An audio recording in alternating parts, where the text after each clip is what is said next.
ವಿಚಾರಗಳಿದೆ. ಇವತ್ತು ನಮ್ಮ ಕಣ್ಣು ಮುಂದೆ ನೋಡಿ ಎಷ್ಟೋ ಫ್ಲೈಓವರ್ಗಳು ಅದೇ ಸ್ಟ್ಯಾಂಡ್ ಸ್ಟಿಲ್ ಪೊಸಿಷನಲ್ಲಿ ನಿಂತ್ಕೊಂಡ್ಬಿಟ್ಟಿದೆ, ಮೂವ್ಮೆಂಟೇ ಆಗ್ತಾ ಇಲ್ಲ, ಅಂಡರ್ ಕನ್ಸ್ಟ್ರಕ್ಷನ್ ಬೋರ್ಡ್ ಹಾಕೊಂಡು ಕೂತ್ಕೊಂಡಿದ್ದಾರೆ. ಈಗ ನೀವು RR ನಗರದ ಫ್ಲೈಓವರೇ ತಗೊಳ್ಳಿ, ಏನು ಸರ್ 300 ಇಂದ 350 ಮೀಟರ್ ಅಷ್ಟೇ, 71 ಕೋಟಿ ವೆಚ್ಚ, 4 ವರ್ಷ ಆಗಿದೆ, ಕಂಪ್ಲೀಷನ್ ಆಗಿಲ್ಲ. ಇನ್ನು ಹೊಸಕೆರಳ್ಳಿ ಫ್ಲೈಓವರ್ ತಗೊಳ್ಳಿ, ಅದು 300 ಮೀಟ್ರು, 30 ಕೋಟಿ ರೂಪಾಯಿ ವೆಚ್ಚ. ಇದೇನಾಗುತ್ತೆ, ಈ ವೆಚ್ಚ ಹೋಗ್ತಾ ಹೋಗ್ತಾ ಎಸ್ಟಿಮೇಷನ್ ಒಂದಿರುತ್ತೆ, ಕೊನೆಗೆ ಅದು ಎಸ್ಕಿಲೇಟ್ ಆಗ್ತಾ ಹೋಗ್ತದೆ. ಇನ್ನಲ್ಲೆಲ್ಲೋ ಯಲಹಂಕದ ಹತ್ರ ಬನ್ನಿ, ಅಲ್ಲೊಂದು 170 ಕೋಟಿ ರೂಪಾಯಿ ವೆಚ್ಚದಲ್ಲಿ ಅಲ್ಲೊಂದು ಫ್ಲೈಓವರ್, ನೆಲಮಂಗಲ ಸರಿ, ಇದು ನಮ್ಮ ಯಲಹಂಕ ದೊಡ್ಡಬಳ್ಳಾಪುರ ರೋಡಲ್ಲಿ ಅಲ್ಲ, ಹೇಳ್ತಾ ಹೋದ್ರೆ ತುಂಬ ಇದೆ ಪಟ್ಟಿ. ಯಾವಾಗ ಕಂಪ್ಲೀಟ್ ಮಾಡ್ತೀರಿ? ಇದಕ್ಕೊಂದು ಟೈಮ್ ಲೈನ್ ಬೇಡವಾ, ಟೈಮ್ ಫ್ರೇಮ್ ಬೇಡವಾ? ಆಗೋಯ್ತು. ಈ ಥರ ಇದು 10 ವರ್ಷ ಕಳೆದೋಗಿದೆ, 2.5 ವರ್ಷ ಆಯಿತು. ಇವತ್ತು ಒಟ್ಟಾರೆಯಾಗಿ ರಾಜ್ಯದ ಉಪಮುಖ್ಯಮಂತ್ರಿಗಳು ಈ ರೀತಿ ಲಘುವಾಗಿ ಮಾತನಾಡ್ತಕ್ಕಂಥದ್ದು ಬಿಟ್ಟು ಇದನ್ನು ಯಾವ ರೀತಿ ಅಡ್ರೆಸ್ ಮಾಡ್ಬೋದು, ಯಾವ ರೀತಿ ಇದನ್ನು ಸರಿಪಡಿಸ್ಬೋದು ಅನ್ನೋದ್ರ ಬಗ್ಗೆ ಒಂದು ಸ್ವಲ್ಪ ಚಿಂತನೆಯನ್ನು ಮಾಡಲಿ. JDS ಪಕ್ಷ ಅತ್ಯಂತ ಅಲ್ಪ ಅವಧಿಯಲ್ಲಿ ನಾವು ಯಾವ್ಯಾವ ರೀತಿ ಎಷ್ಟೆಷ್ಟು ಕೊಡುಗೆ ಬೆಂಗಳೂರು ನಗರಕ್ಕೆ ಕೊಟ್ಟಿದ್ದೀವಿ, ರಾಜ್ಯದ ಜನತೆಗೆ ಕೊಟ್ಟಿದ್ದೀವಿ ಅಂತಕ್ಕಂಥದ್ದು ಕೂಡ ಬೇಕಾದ್ರೆ ನಾವು ಒಂದು ವೈಟ್ ಪೇಪರ್ನ ರಿಲೀಸ್ ಮಾಡ್ತಕ್ಕಂಥದ್ದಕ್ಕೆ ನಾವೆಲ್ಲ ಸಿದ್ಧ ಇದ್ದೀವಿ. ಅದರಲ್ಲೇನು ಮುಚ್ಚುಮರೆ ಏನಿಲ್ಲ. ಮಾಡಿರೋವಂಥ ಕೆಲಸನ ಯಾರೂ ಅಳಿಸ್ಲಿಕ್ಕಾಗೋದಿಲ್ಲ, ಎಲ್ಲ ಕಡತಗಳಲ್ಲಿದೆ. ಅದು ನಿಮಗೆ ಬೇಕು ಅಂದರೆ, ಅಥವಾ ನಿಮಗೆ ಅದ್ರ ಬಗ್ಗೆ ಜ್ಞಾನ ಕಮ್ಮಿ ಇದೆ ಅಂತಕ್ಕಂಥದ್ದಾದರೆ, ಇನ್ಫಾರ್ಮೇಷನ್ ಕಮ್ಮಿ ಇದೆ ಅನ್ನೋದಾದರೆ ಅದನ್ನು ನಿಮಗೆ ಬಿಡುಗಡೆ ಮಾಡ್ತೀವಿ.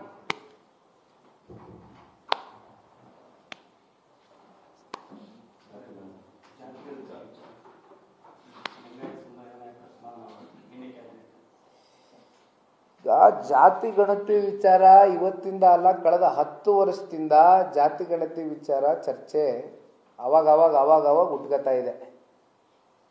2015 ಇಸ್ವಿಯಲ್ಲಿ ಹಿಂದುಳಿದ ಆಯೋಗದ ಅಧ್ಯಕ್ಷರಾಗಿ ಕಾಂತರಾಜುರವರು ನೇಮಕಾತಿ ಆಗ್ತಾರೆ. ಇದು ಮಾನ್ಯ ಇಂದಿನ ಮುಖ್ಯಮಂತ್ರಿಗಳ ಕಾಲಘಟ್ಟದಲ್ಲಿ ತಗೊಂಡಂಥ ನಿರ್ಣಯ. 3 ವರ್ಷ ಅದನ್ನು ಜಾತಿ ಗಣತಿ ಅದು ಹೆಂಗೋ ಮಾಡ್ಕೋತಾರೆ. ಕೊನೆಗೆ 2018ರಲ್ಲಿ ಸನ್ಮಾನ್ಯ ಕುಮಾರಣ್ಣವರು ಮುಖ್ಯಮಂತ್ರಿಗಳಾಗಿದ್ದಾಗ ಅಂಡರ್ ಸೆಕ್ರೆಟರಿ ಸೈನ್ ಹಾಕ್ಲಿಕ್ಕಿಲ್ಲ ಅಂತಕ್ಕಂಥ, ಮೆಂಬರ್ ಸೆಕ್ರೆಟರಿ ಸೈನ್ ಹಾಕೋದಿಲ್ಲ ಅಂತ ನೋಡಿ ಅವರು ಆ ಕೇಸನ್ನ ಫೈಲನ್ನು ರಿಜೆಕ್ಟ್ ಮಾಡ್ತಾರೆ ಸನ್ಮಾನ್ಯ ಕುಮಾರಣ್ಣವರು. ಬಿಕಾಸ್ ಸ್ವಾಭಾವಿಕವಾಗಿ ಹಲವಾರು ಸಂಶಯಗಳಿಗೆ ಕಾರಣ ಆಗ್ತದೆ. ಈಗ ಅವರಲ್ಲೇ ವಿಶ್ವಾಸ ಇಲ್ಲ ಅಂದಾಗ, ಈಗ ಮೆಂಬರ್ ಸೆಕ್ರೆಟರಿನ ಸೈನ್ ಹಾಕದೆ ಹೋದಾಗ ಅದನ್ನು ಅಂದಿನ ಮುಖ್ಯಮಂತ್ರಿಗಳು ಕುಮಾರಣ್ಣ ಅವರು ಯಾವ ರೀತಿ ಮುಂದುವರಿಸ್ಬೋದು ಅಂತಕ್ಕಂಥದ್ದು ಅವ್ರ ಮುಂದೆ ಬಂದಂಥ ಸಂದರ್ಭದಲ್ಲಿ ಫೈಲ್ನ ರಿಜೆಕ್ಟ್ ಮಾಡ್ತಾರೆ. ಅದಕ್ಕೆ ಖರ್ಚು ವೆಚ್ಚ ಎಷ್ಟು ಮಾಡ್ಕೊಂಡಿದ್ದೀರಿ ನೀವು? 180 ಕೋಟಿ ರೂಪಾಯಿ ಟ್ಯಾಕ್ಸ್ ಪೇಯರ್ಸ್ ಮನಿನ ಖರ್ಚು ಮಾಡ್ಕೊಂಡಿದ್ದೀರಿ. 180 crores, ಒಂದಲ್ಲ ಎರಡಲ್ಲ 180 ಕೋಟಿ. ಹೋಗ್ಲಿ, ಇದನ್ನ ನೀವು ವೈಜ್ಞಾನಿಕವಾಗಾದರೂ ಮಾಡಿದ್ದೀರಾ ಈ ಸರ್ವೆನ? ನೀವು ಜಾತಿ ಗಣತಿ ಲೆಕ್ಕಾಚಾರ ಮಾಡಬೇಕು ಅಂದರೆ ಇವತ್ತು ನಮಗೆಲ್ಲ ತಿಳಿದ ಮಟ್ಟಕ್ಕೆ ಒಂದು 6 ಕೋಟಿ 70 ಲಕ್ಷವರೆಗೂ ನಾವೆಲ್ಲರೂ ರಾಜ್ಯದಲ್ಲಿ ಜನ ಇದ್ದಾರೆ ಅಂತಕ್ಕಂಥದ್ದು ನಾವು ಭಾವಿಸಿದ್ದೀವಿ. ಈಗ ಈ ಸರ್ವೆ ನೀವು ಯಾವ ರೀತಿ ಕಂಡಕ್ಟ್ ಮಾಡಿದ್ದೀರಿ? ಸರ್ವೆನ ನೀವು ಸ್ಯಾಂಪಲ್ ರೀತಿ ಕಂಡಕ್ಟ್ ಮಾಡಿದರೆ, ಯಾಕೆಂದರೆ ಆಗಿರುವಂಥದ್ದು ಸ್ಯಾಂಪಲ್ ರೀತಿನೇ ಇದು, ರಾಜ್ಯಕ್ಕೆ ಅಧಿಕಾರ ಇರೋದು ಅದೇ. ಇದರಲ್ಲಿ ನಿಮಗೆ ಯಾವ ರೀತಿ ಸ್ಪಷ್ಟತೆ ಸಿಗುತ್ತೆ? ಪ್ರತಿ ಮನೆಗಳಿಗೂ ನೀವು ಹೋಗ್ಲಿಕ್ಕೆ ಆಗಿಲ್ಲ ಅಂತಕ್ಕಂಥದ್ದು ಇದರಲ್ಲಿ ಭಾಳ ಸ್ಪಷ್ಟವಾಗಿ ಅರ್ಥ ಮಾಡ್ಕೋಬೋದು.